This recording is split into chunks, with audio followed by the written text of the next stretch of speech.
नमस्कार साथियों, आप सभी का स्वागत है आचार्य अड्डा यूट्यूब चैनल पर। तो आइए हम सभी इस वीडियो में राजन सीरीज के डीएलएड के थर्ड सेमेस्टर के समावेशी शिक्षा जो कि द्वितीय प्रश्न पत्र है के अति लघुत्तरीय प्रश्न को देखते हैं। तो पहला प्रश्न है, बुद्धि लब्धि से आप क्या समझते हैं? अथवा बुद्धि लब्धि का सूत्र बताइए अथवा शैक्षिक उपलब्धि का सूत्र बताइए। तो इसका उत्तर हो जाएगा, मानसिक आयु तथा वास्तविक आयु के अनुपात में 100 से गुणा करने पर जो अंक प्राप्त होता है उसे बुद्धि लब्धि कहा जाता है। बुद्धि लब्धि बराबर होता है मानसिक आयु बटा वास्तविक आयु गुणे 100। अगला क्वेश्चन है, डायट का पूरा नाम लिखिए। तो डायट का पूरा नाम है जिला शिक्षा प्रशिक्षण संस्थान, मतलब district institution of education and training. अगला क्वेश्चन है प्रश्न संख्या 3 है, सृजनात्मकता के प्रमुख तत्व बताइए। तो सृजनात्मकता के कुल मिला के 6 तत्व हैं। पहला है मौलिकता, दूसरा है प्रवाह क्षमता, तीसरा है लचीलापन, चौथा है विस्तार की क्षमता, पांचवा है पुनः परिभाषीकरण, छठा है समस्या की अनुभूति। अगला क्वेश्चन है, किन्हीं दो व्यक्तिगत बुद्धि परीक्षण के नाम लिखिए। तो पहला है उपलब्धि परीक्षण और दूसरा है योग्यता परीक्षण। आइए अगले प्रश्न की तरफ बढ़ते हैं। प्रश्न संख्या 5 कह रहा है, भारत सरकार द्वारा मानसिक स्वास्थ्य अधिनियम कब पारित किया गया? तो उत्तर, भारत सरकार द्वारा मानसिक स्वास्थ्य अधिनियम 7 अप्रैल 2017 को पारित किया गया। अगला क्वेश्चन है, परामर्श में सहयोग देने वाली दो संस्थाओं के नाम लिखिए। तो दो संस्थाएं हैं डायट और जिला चिकित्सालय, और एक और संस्था का नाम लिख लीजिए मनोविज्ञानशाला। अगला क्वेश्चन है, भाषा कौशल का सही क्रम बताइए। तो इसका उत्तर हो जाएगा, सामान्य रूप से सर्वमान्य भाषा कौशल विकास क्रम है। पहला सुनना, दूसरा बोलना, तीसरा पढ़ना, चौथा लिखना। अगला क्वेश्चन है प्रश्न संख्या 8 बोल रहा है कि an enriched curriculum for rapid learners पुस्तक के लेखक कौन है? तो लता एस हॉलिंगवर्थ है। अगला क्वेश्चन है, निर्देशन के दो उपकरण बताइए। तो निर्देशन में साक्षात्कार आ जाएगा और प्रश्नावली आ जाएगा। अगला क्वेश्चन है, परामर्शदाता के 4 गुण बताइए। तो इसका उत्तर हो जाएगा, उपबोध की समस्याओं को समझकर उनसे मुक्ति दिलाने में मदद करनी चाहिए। दूसरा, उसे ऐसे उपाय बताने चाहिए जिससे कि उसकी शैक्षणिक उपलब्धि में वृद्धि हो जाए। तीसरा है, अपने साथी छात्रों से उनके संबंध किस प्रकार अच्छे रहें, इस कार्य में परामर्शदाता से अच्छी सलाह लेनी चाहिए। अगला क्वेश्चन है, उनके व्यवहार में क्या वास्तव में कुछ कमियां हैं, इसका सही आभास उन्हें कराना चाहिए। आइए प्रश्न संख्या 11 की तरफ बढ़ते हैं। प्रश्न संख्या 11 का रहा है कि समूह परामर्श से क्या तात्पर्य है? इसका उत्तर हो जाएगा, समूह परामर्श मनोचिकित्सा का एक रूप है। ठीक, इसमें एक या अधिक परामर्शदाताओं के मार्गदर्शन में समान समस्याओं से जूझ रहे लोगों का एक समूह मिलता है, जिसमें लोग अपनी समस्याओं पर चर्चा करते हैं और एक दूसरे से सीखते हैं। अगला क्वेश्चन है, छात्रों को निर्देशन प्रदान करने के लिए दो विधियों के नाम बताइए। तो पहला है अनुभवात्मक अधिगम, दूसरा है सहभागी अधिगम। अगला क्वेश्चन है, शैक्षिक लब्धि से आप क्या समझते हैं? इसका उत्तर हो जाएगा, शैक्षिक लब्धि का अर्थ है किसी छात्र की कालानुक्रमिक आयु और शैक्षिक योग्यता का अनुपात। इस अनुपात को 100 से गुणा किया जाता है। शैक्षिक लब्धि उस उम्र को बताती है जिस पर छात्र आमतौर पर एक खास स्तर का शैक्षिक प्रदर्शन करता है। यह छात्र की वास्तविक उम्र से या कम या ज्यादा हो सकती है। अगला क्वेश्चन है, समस्यात्मक बालक किससे कहते हैं? तो समस्यात्मक बालक वे होते हैं जिनका व्यवहार गंभीर रूप से असाधारण होता है, जैसे चोरी करने वाले, झूठ बोलने वाले बालक। अगले क्वेश्चन की तरफ बढ़ते हैं। प्रश्न संख्या 15 ये कह रहा है, विद्यालय निरीक्षण के प्रकार बताइए। तो विद्यालय निरीक्षण के प्रकार हैं, सामान्य या पूर्ण निरीक्षण, आंशिक निरीक्षण, अनुवर्ती निरीक्षण, सहभागी निरीक्षण, असहभागी निरीक्षण, सरल अथवा अनियंत्रित निरीक्षण, व्यवस्थित अथवा नियंत्रित निरीक्षण। ठीक, अगला क्वेश्चन है, मंद बुद्धि बालकों की बुद्धि लब्धि कितनी होती है? तो मंद बुद्धि बालकों की बुद्धि लब्धि 25 से 70 के बीच होती है। अगला क्वेश्चन है, एजुकेशनल एंड वैकेशनल गाइडेंस का लेखक बताइए। इसका उत्तर हो जाएगा एस के कोचर। आइए अगले क्वेश्चन की तरफ बढ़ते हैं। सामान्य बच्चों की बुद्धि लब्धि कितनी होनी चाहिए? तो सामान्य बच्चों की बुद्धि लब्धि 90 से 110 के बीच होनी चाहिए। आइए प्रश्न संख्या 19 की तरफ बढ़ते हैं। प्रश्न संख्या 19 कह रहा है कि प्रतिभाशाली बच्चों की बुद्धि लब्धि कितनी होती है? तो प्रतिभाशाली बच्चों की बुद्धि लब्धि 140 से अधिक होती है। अगला क्वेश्चन है, पर्यवेक्षण का क्या अर्थ है? तो पर्यवेक्षण में विद्यालय की गतिविधियों का मूल्यांकन किया जाता है। ठीक, इसकी सहायता से अध्यापकों की कार्यकुशलता को बढ़ाया जाता है। पर्यवेक्षण द्वारा शिक्षण अधिगम प्रक्रिया में सुधार लाया जाता है। अगला क्वेश्चन है, निदान एवं उपचार को समझाइए। तो निदान में समस्या का पता लगाते हैं तथा उपचार में समस्या का समाधान करते हैं। अगला क्वेश्चन है, पर्यवेक्षण एवं निरीक्षण में अंतर बताइए। तो पर्यवेक्षण में केवल गुणवत्ता पर ध्यान दिया जाता है, जबकि निरीक्षण में गुण एवं दोष दोनों को इंगित किया जाता है। अगला क्वेश्चन है, मनोविज्ञानशाला उत्तर प्रदेश में कब और कहाँ स्थापित की गई थी? तो मनोविज्ञानशाला सन 1947 में इलाहाबाद में स्थापित की गई थी। आइए प्रश्न संख्या 24 की तरफ बढ़ते हैं। प्रश्न संख्या 24 है, शिक्षण एवं निर्देशन में अंतर बताइए। तो शिक्षण एक प्रक्रिया है शिक्षा प्रदान करने की, जबकि निर्देशन में मार्गदर्शन प्रदान किया जाता है। अगला क्वेश्चन है, शारीरिक विकलांग बालक कौन होते हैं? तो ऐसे बच्चे जो अस्थिबाधित, दृष्टिबाधित, श्रवण बाधित अथवा मूक बधिर होते हैं, वे सभी शारीरिक विकलांग बालक होते हैं। अगला क्वेश्चन है, पिछड़ापन मापने की इकाई क्या होती है? बुद्धि लब्धि। आइए प्रश्न संख्या 27 की तरफ हम बढ़ते हैं। प्रश्न 27 बोल रहा है, अपंगता के दो कारण बताइए। इसका उत्तर हो जाएगा पहला जन्मजात, दूसरा दुर्घटनावश। अगले क्वेश्चन की तरफ बढ़ते हैं, समावेशी शिक्षा का सूक्ष्म आशय बताइए। समावेशी शिक्षा का सूक्ष्म आशय शिक्षा की सार्वभौमिकता से है। अगला क्वेश्चन है, आवाज की समस्या का दोष क्या है?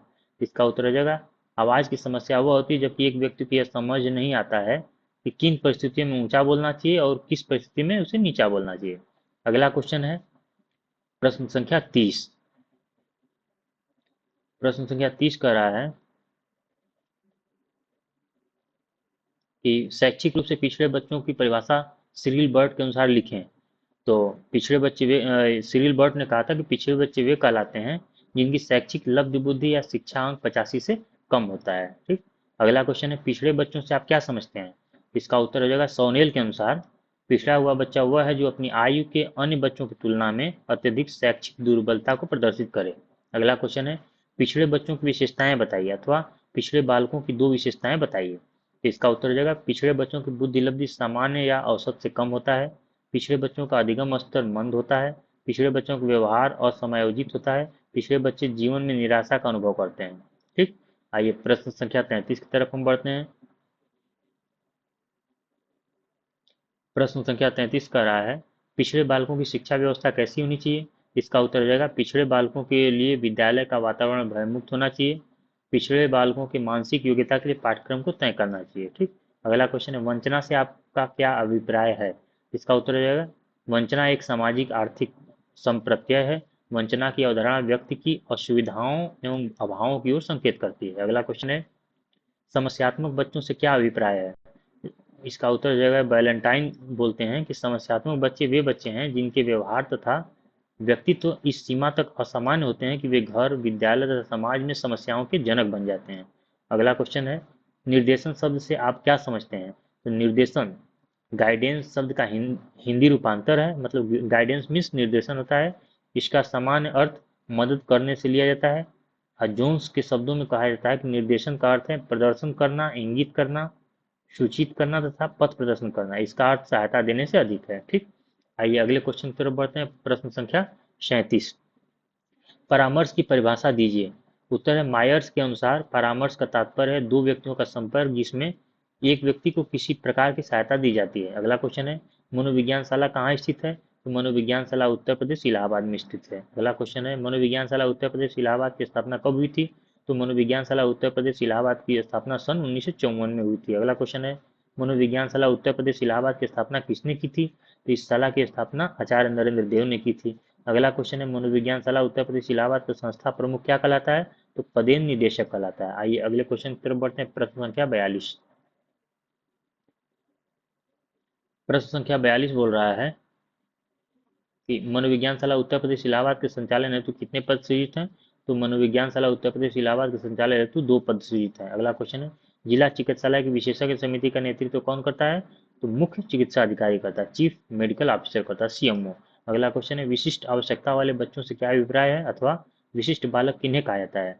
तो उत्तर, जो बच्चे सामान्य बच्चों से भिन्न होते हैं वे विशिष्ट बच्चे कहलाते हैं।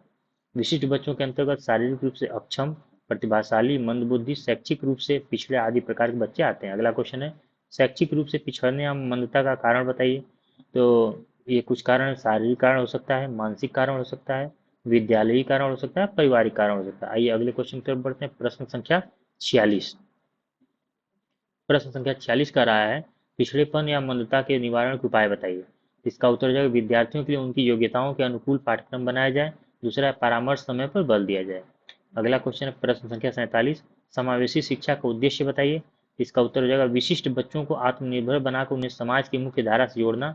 दूसरा, बच्चों में विशिष्ट बच्चों की पहचान कर उनमें छुपी हुई कमजोरी को दूर करना। तीसरा है लोकतांत्रिक मूल्यों के उद्देश्य को प्राप्त करना। और चौथा है जागरूकता की भावना का विकास करना। आइए अगले क्वेश्चन की तरफ बढ़ते हैं। प्रश्न संख्या 48।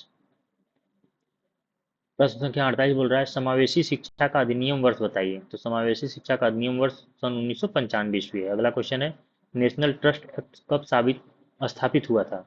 तो नेशनल ट्रस्ट एक्ट सन 1999 स्थापित हुआ था।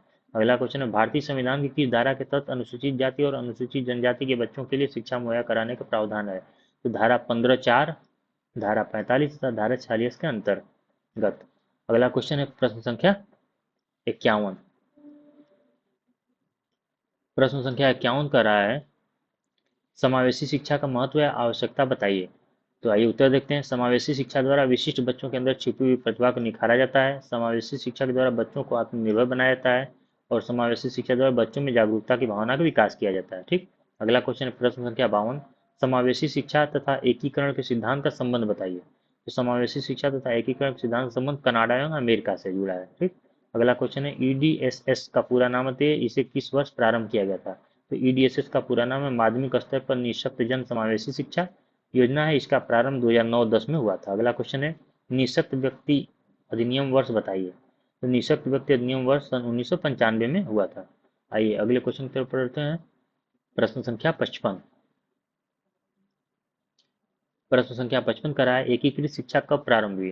तो एकीकृत शिक्षा सन 1974 में प्रारंभ हुई थी। अगला क्वेश्चन है एकीकृत शिक्षा परियोजना का प्रारंभ कब हुआ। तो एकीकृत शिक्षा परियोजना का प्रारंभ 1930 ईस्वी में हुआ था। अगला क्वेश्चन है समन्वित शिक्षा कब प्रारंभ हुआ। तो समन्वित शिक्षा वर्ष 2005 में प्रारंभ हुआ था। अगला क्वेश्चन है राष्ट्रीय विकलांग नीति कब आई। तो राष्ट्रीय विकलांग नीति सन 2006 में आई थी। अगला क्वेश्चन है आईईडीसी का पूरा नाम बताइए, इसका प्रारंभ कब हुआ था। तो आइए इसका उत्तर है समेकित शिक्षा व्यवस्था योजना, जिसका आईईडीसी का फुल फॉर्म है। इसका प्रारंभ 1974 ईस्वी में हुआ था। अगला क्वेश्चन है निःशक्त जन अधिनियम कब बना। तो यह अधिनियम सन 1995 बना था। आइए प्रश्न संख्या 61 की तरफ हम बढ़ते हैं। ये कह रहा है कि एकीकृत शिक्षा क्या है। तो भारत में समावेशन प्रत्यय का आरंभ एकीकृत शिक्षा के रूप में हुआ था। एकीकृत शिक्षा के माध्यम से दृष्टिबाधित बच्चों को सामान्य बच्चों के साथ पास के सामान्य विद्यालय में ही शिक्षा देने की योजना है। अगला क्वेश्चन है वाग दोष का अर्थ स्पष्ट कीजिए अथवा श्रवण विकृति क्या है। तो वाग दोष वह दोष है जिसके अंतर्गत दोषपूर्ण उच्चारण, दोषपूर्ण स्वर, अटकना एवं हकलाना, देर से वाणी विकास आदि विकार आता है। ठीक। आइए प्रश्न संख्या 63 की तरफ बढ़ते हैं। प्रश्न संख्या 63 का रहा है कि असुविधा संपन्न समूह के बच्चे कौन हैं। तो असुविधा संपन्न समूह के बच्चे निम्न हैं शारीरिक रूप से विकलांग, मानसिक रूप से विकलांग, अनुसूचित जाति के बच्चे, अनुसूचित जनजाति के बच्चे। अगला क्वेश्चन है टीके मेनन के अनुसार शैक्षिक रूप से पिछड़े किसे कहते हैं। तो टीके मेनन के अनुसार भारतीय स्थिति में पिछड़ा बालक हुआ है जो अपनी कक्षा की औसत आयु से 1 से अधिक वर्ष बड़ा है। ठीक।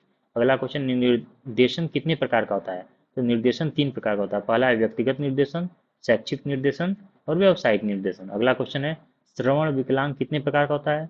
तो 2 प्रकार का होता है, चालकीय श्रवण दोष और दूसरा संवेदनिक श्रवण दोष। अगला क्वेश्चन है अन्वेषण विधि के खोजकर्ता कौन है। तो अन्वेषण विधि के खोजकर्ता प्रोफेसर आर्मस्ट्रांग है। ठीक। आइए अगले क्वेश्चन की तरफ बढ़ते हैं। प्रश्न संख्या 68। तो प्रश्न संख्या 68 कह रहा है प्रोजेक्ट विधि के खोजकर्ता कौन है। तो प्रोजेक्ट विधि के खोजकर्ता किलपैट्रिक हैं। अगला क्वेश्चन है टीएटी का प्रयोग किस टेस्ट के लिए होता है। तो टीएटी का प्रयोग व्यक्तिगत परीक्षण के लिए होता है, व्यक्तित्व परीक्षण के लिए होता है। अगला क्वेश्चन है 80 से 89 आईक्यू वाले बच्चे कैसे होते हैं। तो 80 से 89 आईक्यू वाले बच्चे मंदबुद्धि होते हैं। अगला क्वेश्चन 70 से 79 आईक्यू वाले बच्चे कैसे हैं। तो 70 से 79 आईक्यू वाले बच्चे क्षीण बुद्धि के होते हैं। अगला क्वेश्चन 50 से 69 आईक्यू वाले बच्चे कैसे होते हैं। तो 50 से ये 89 नहीं है, 69 आईक्यू वाले बच्चे अल्प बुद्धि होते हैं। ठीक। आइए अगले क्वेश्चन की तरफ बढ़ते हैं। प्रश्न संख्या 73 कह रहा है बाल अपराध के कोई 2 कारण लिखिए। तो बाल अपराध के 2 कारण विघटित परिवार, दूसरा गरीबी, तीसरा है मंद बुद्धि के बालकों का प्रकार बताइए। तो मंद बुद्धि के बालक आते हैं जड़ बुद्धि, हीन बुद्धि, मूल बुद्धि में। अगला क्वेश्चन है सामूहिक बुद्धि परीक्षण की विशेषताएं बताइए। तो सामूहिक बुद्धि परीक्षण शाब्दिक तथा अशाब्दिक दोनों होता है। ठीक। अगला क्वेश्चन है राष्ट्रीय न्यास अधिनियम का वर्ष बताइए। तो राष्ट्रीय न्यास अधिनियम का वर्ष सन 1999 में है। आइए प्रश्न संख्या 77 की तरफ हम बढ़ते हैं। प्रश्न संख्या 77 कह रहा है कि राज्य सरकार प्रतिवर्ष निःशक्त बच्चों को कितनी धनराशि देती है। तो राज्य सरकार प्रतिवर्ष निःशक्त बच्चों को 600 रुपया की धनराशि देती है। अगला क्वेश्चन है बुद्धि परीक्षण के जनक कौन है? तो बुद्धि परीक्षण के जनक विनय है। अगला क्वेश्चन है, बुद्धि लब्धि सूत्र पूर्ण रूप से किसने दिया? तो बुद्धि लब्धि का सूत्र पूर्ण रूप से टर्मन ने दिया था। अगला क्वेश्चन है, शाब्दिक सामूहिक परीक्षण का दूसरा नाम बताइए। तो शाब्दिक सामूहिक परीक्षण का दूसरा नाम आर्मी अल्फा परीक्षण है। अगला क्वेश्चन है, अशाब्दिक सामूहिक परीक्षण का दूसरा नाम बताइए। तो अशाब्दिक सामूहिक परीक्षण का दूसरा नाम आर्मी बीटा परीक्षण है। ठीक, आइए अगले क्वेश्चन की तरफ बढ़ते हैं। प्रश्न संख्या 82। प्रश्न संख्या 82 में कह रहा है, बुद्धि परीक्षण बुद्धि लब्धि के आधार पर बालकों को कितने वर्गों में बांटा गया है? इसका उत्तर हो जाएगा 3, सामान्य बुद्धि, श्रेष्ठ बुद्धि, मंद बुद्धि। अगला क्वेश्चन है, डॉक्टर जलोटा ने किस बुद्धि परीक्षण का निर्माण किया? तो डॉक्टर जलोटा ने सन 1951 में सामूहिक बुद्धि परीक्षण का निर्माण किया था। ठीक, अगला क्वेश्चन है, परामर्श किसे कहते हैं? किसी व्यक्तिगत समस्याओं एवं कठिनाइयों को दूर करने के लिए दी जाने वाली सहायता, सलाह और मार्गदर्शन को परामर्श कहते हैं। अगला क्वेश्चन है, अल्फ्रेड बीने ने पहला बुद्धि परीक्षण कब किया था? तो सन 1915 में किया था। अगला क्वेश्चन है, परामर्श की दो विधियों के नाम बताइए। तो परामर्श की दो विधियां निर्देशात्मक परामर्श है और निर्देशात्मक परामर्श है। तो यह क्वेश्चन नंबर 86 इस वीडियो का अंतिम क्वेश्चन था। अगर आपको यह वीडियो अच्छा लगा हो तो आप लाइक करिए, अपने दोस्तों में शेयर करिए, तथा कोई भी डाउट हो तो आप कमेंट करिए। तथा अंत में मैं यही आप सभी से रिक्वेस्ट करूंगा कि हमारे इस चैनल को आप सभी लोग सब्सक्राइब करिए, जिससे कोई भी अपडेट आए तो सबसे पहले आपको पता चले। धन्यवाद।